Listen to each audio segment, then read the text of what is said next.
What is high? What is higher? What is learn? What is learning? What is higher learning? Sometimes when you watch this movie, you're not quite sure what it is.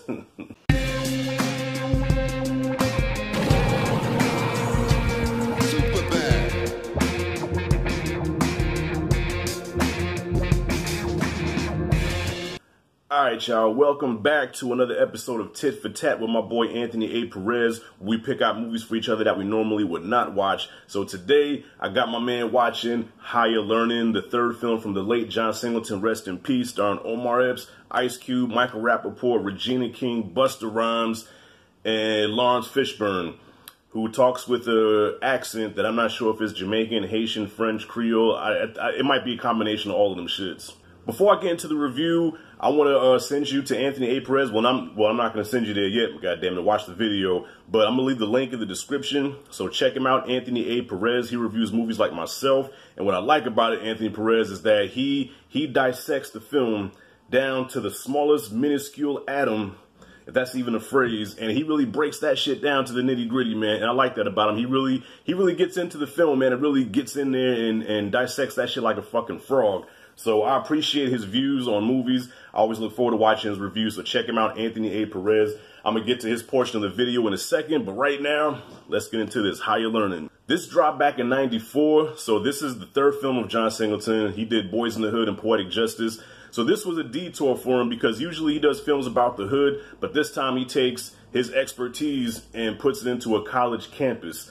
Now, at the time, there was criticism about this movie, and by the way, I'm going to be going into spoilers here, but there was some criticism about this movie, how it was all over the place, there was just too much going on, and I somewhat agree with that, because with something like this, and Perez talks about this later, something like this could have been like a show. This could have been on some 90210 type shit, if any of you remember that show, but it could have been something like that. It could have been a series, but they condensed so much shit into a 2-hour movie, where sometimes it feels overblown, it feels a little bit too... is it congested? See, Perez is better at these words than I am. It felt like it was just too much. It was just too much ingredients in the gumbo. See, I gotta go back to food when I can't think of the word I want to say. It was just too many ingredients in the gumbo, but still doesn't take away from the film. This is a solid fucking movie, solid performances, except for Tyra Banks. I forgot Tyra Banks is in this movie too. Yeah, she plays Omar Epps' girlfriend. She was the only performance that really...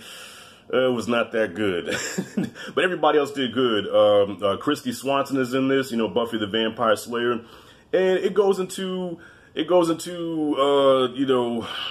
racial injustice, kind of like what's going on now. This movie is actually relevant even today with the climate and what's going on today. You watch this movie from 20 plus years ago, damn near 30 years ago, and it still relates to now. So, like, I guess like the Bible says, there's nothing new under the sun. I guess the protagonist of this movie is Omar Epps. He's a freshman. He's a track superstar in high school, but he comes to college and finds out that this ain't high school anymore. You know what I'm saying? You're not the star here. You're just a fresh fish, and you got to work your way to the top. And he realizes that on the track field, and even with his academics, because he got a full scholarship, a full ride. But when he trips on his track coach, you know what I'm saying? The track coach is like, look here, bro, step off, and I'm taking your scholarships. All right, whatever. I don't need your scholarship. Yeah, come to find out he need that shit. So it follows the journey of Omar Epps somewhat. So I guess he's a protagonist, but it also follows Michael Rappaport's character of Remy, who was an outcast. He doesn't fit in anywhere, and he gets befriended by this group of neo-Nazis, these white supremacists, who brainwash him, bring him in, but because now he has a home, he has some place to go to, that's where he is. And I think out of all the performances, I think Michael Rappaport really stuck out. This guy should have got an Oscar nomination for this movie. He killed it as Remy. I think not only was this the best performance of the movie, but I think this is his best role, period, man. He killed that shit. Like, he played being a skinhead so good. Well, I ain't fuck with this dude for a while. That's how good he played that shit. Ice Cube, of course, is just being Ice Cube. You know, he's always got that snarl and that, you know, just being Cube. He was good in the movie. And Busta Rhymes, I gotta say, Busta Rhymes is not an actor, but he does have a screen presence where every time he's on screen, you're entertained. And, you know, it's like, you know, some actors, they can act their ass off, but they just don't have that charisma where you want to see them. Busta Rhymes is the opposite. He's not an actor, but when you see him on screen, you enjoy that shit. Probably my favorite scene in the movie was after the Christy Swanson character got violated, which was a fucked up scene. and her and Regina King, they're roommates, and she's telling Regina King what happened, and at the same time, the boy that did it to her is calling her, trying to talk to her, and Regina King's like, look, man, she didn't want to talk to you. And he's like, put her on the phone, you black bitch. Excuse me? You heard me. Yeah, so Cuban Buster had to go check your boy, man. You know what? There were moments in this movie where I was satisfied because, you know, people say that racism don't exist, but that shit does exist. In this movie, you know, some may watch it and say that's exaggerated. That's not, nah. I've heard a lot of that shit. I've experienced a lot of that shit. And that shit's as real as it comes. But before I get into the rest of what I want to say about higher learning, I'm going to let Anthony A. Perez give his thoughts on the movie. So, Perez, the floor is yours, homie.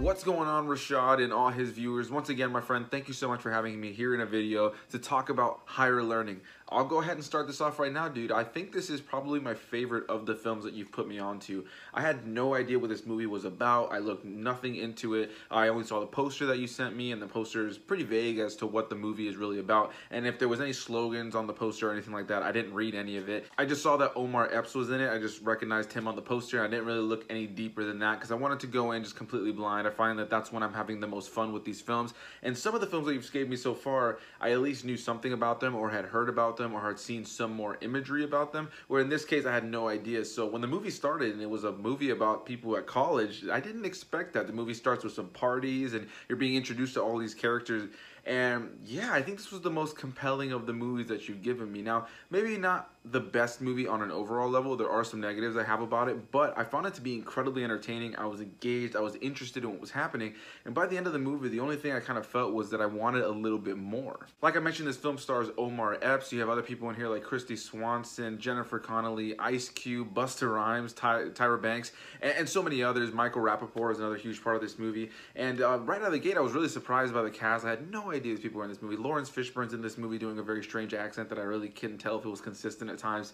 But yeah, I found this movie to be very well acted, and it tells a story that has a lot of things going for it. You know, the dangers of college, the dangers of this world. It does touch on a lot of things, and sometimes it's kind of a negative that I have. I feel like there's just so much going on. But at the center of the story is a story of racial injustice and, you know, how certain events can push people in certain directions and how certain things that you do thinking that it's the best thing to do can lead to consequences that can harm the people around you. And there was a lot of messages in there. There was definitely a lot of themes and a lot of things they touched on. John Singleton, who directed this film, did a phenomenal job, and he's a really great director. All the films that I have seen that he's done, there's plenty of his films that I had not seen, like this one. And yeah, it just goes to show why he had the kind of you know, legacy that he did as a director. It's a shame to know he passed away this past year. And yeah, he was a fantastic director. He directed this film very, very well. I think the performances across the board in this film are solid. There are some elements that date this film as far as some of the performances. There were some actors in here that kind of appeared that would go on to become bigger actors, but they have really small, brief roles in this movie. Or even some smaller actors from the 90s, like the girl who plays Sonya Blade in the first Mortal Kombat film. She's in this film very briefly as a very annoying character. But yeah, I found myself really enjoying seeing this really, really great cast. Just a great casting throughout this entire film. And throughout the whole film, man, I was engaged. I felt like, you know, it was a story that I was definitely enjoying. But I think my biggest issue with this movie right out of the gate would have to be the fact that I just felt like there were so many characters, and I kind of felt like this movie almost would have been better as a TV show, or at least like a 10-episode series. I really enjoyed all the characters that were introduced in the film, and I enjoyed the way that they were trying to do things with certain characters and the connections and the friendships and all that kind of stuff. But by the end of the film, I felt like there were so many characters that didn't really get a lot of screen time. There was a point in the movie where I thought that Christy Swanson was going to be the main character in the movie, and I think at the end of the movie I could say that it's Omar Epps' character, but she's definitely a big part too. But there are certain portions of the movie where certain characters aren't really present for a long period of time. A character like Tyra Banks' character, who has a huge significance at the end of the film, she really isn't present too many times outside of here and there, a couple moments where you see her in the first half of the film. Most of the first half of the film really focuses mainly on Omar Epps' character, Christy Swanson's character, and there's characters that kind of come in and out that don't really have really any screen time at all. For instance, there's the sequence where they show Omar Epps' character doing his race, you know, and we know that he's a runner, we know that he's part of the running team, but we actually get to see only one race that happens in the movie, and he ends up getting into like kind of like a little argument with his team at the end of the race because he wasn't as fast as he needed to be, and yeah, they're going back and forth at each other, and you kind of feel like, you know, what's the point of this? I feel like I don't know who these characters are. We're pretty deep into the movie at this point, and now they're having this quarrel, and one of the guys breaking them up saying we're a team, and I'm just like, I just felt like there was all these characters that were being introduced and these things these characters were dealing with other characters that were being introduced that really had no significance to the story, that I kind of just kept thinking to myself, all right, I wish they would just focus a little bit more on the main characters that they've really introduced here. Now, that's not to say I didn't like this movie, though, because the time we do spend with the characters, I found it to be very engaging. I found myself really entertained, and I found myself just really hooked into the story. Never looked down at my phone, never did any of that. I was really into it the entire time it was on. I think this is one of my favorite ones that you've shown me, man, because again, it's a story that, you know, was funny at times, it was lighthearted at times, there was some romance in the film that, you know, was cute, but it was never anything I was completely invested in. And some of the performances from people like Tyra Banks or Busta Rhymes were a little bit much at times, but, you know, I did enjoy their characters and I enjoyed seeing them in this film, and I just enjoyed the film on overall. There were some things that I felt weren't really played out to the very end, and I think, again, just watching this movie, I really felt like there could have been more with these characters based on some of the things that they set up. Some of the storylines could have been expanded a bit longer if this would have been a TV show. I would have actually really been interested to see that. But yeah, as for this movie on its own, I thought it was good. I was really compelled by the end. I felt like it has some really strong messages in there about racism, about so many other things, rape culture. There was just a lot in this movie. And I think sometimes all of those things didn't really get the focus that they needed. I think by the end of the film, the racial injustice element of the film was the most strong and prevalent message in the film, but I did really enjoy everything else about it. And yeah, this is a movie that I can see myself revisiting not too long from now to do a review over on my channel at some point. I do really enjoy this film. So a big thanks to you, my friend Rashad, for having me here in this video. Again, if anybody who has not seen any of these videos, we're going to be doing this back and forth series. Rashad appears over on my channel when I have something for him to check out, and here he has me on his channel to talk about, this time, higher learning. And there's plenty of other movies that we're going to be talking about very soon, so you guys can head over to my channel and go and check out the stuff that we've done together over there and keep up with the stuff we got going on over here. So again, big thanks, Rashad, and I'll see you guys in the next one. All right, my man, I'm glad you enjoyed this. I thought you would. This is a very powerful film. It's a very thought-provoking film. It's a film that's going to tug at the heartstrings, make you think, and also, you know what I'm saying, put a mirror up so you can see, you know, what's really going on in society, you know, back then and what's going on now. You know what I'm saying? Like, a lot of the shit that happened in that movie is going on today, and it's fucking crazy. And I tell you what, I agree with everything you said in this video. You know what I'm saying? I almost want to stop this review and just leave it at that, because everything that Perez said, everything you said, homie, I agree with 100%. I feel like, you know, you're really invested in these characters and what's going on, but because it's a 2-hour movie, they don't have enough time to really resolve a lot of the shit that happened, except for the case with Omar Epps, you know what I'm saying, with what happened to Tyra Banks, which was supposed to be a heartbreaking scene, and it could have affected some people, but because Tyra Banks was such a terrible actor in this movie, and little trivia, by the way, her and John Singleton was dating, so I guess that probably could have been part of his pickup line was, well, baby, you know, if you date me, I'll put you in my new movie, you know what I'm saying? Because she was terrible. So when she got shot, it was more of Omar Epps and how he reacted to it, you know what I'm saying? That's what made you really feel for her, but Tyra Banks, she did a bad job at selling it. Like, you remember when, you know, like I said, spoilers, remember after she got shot and Omar Epps was like, oh, like he felt that shit to the pit of his stomach. When she screamed out, why? I did the same thing. I was like, oh God, that's so terrible. That is bad, man. Yeah, the shit with the neo-Nazis was crazy too. That was probably the most craziest shit in the movie, because this is the first time I've seen anything that had to do with white supremacists. So to see how they think and how they speak and, you know, the way they feel about black people, you know what I'm saying? Like, even their whole thought process of, okay, if you want to go kill a nigger, you know, you got to be willing to go to war, because niggas, black people spend every day and night shooting each other, killing each other. You know, they're ready for war.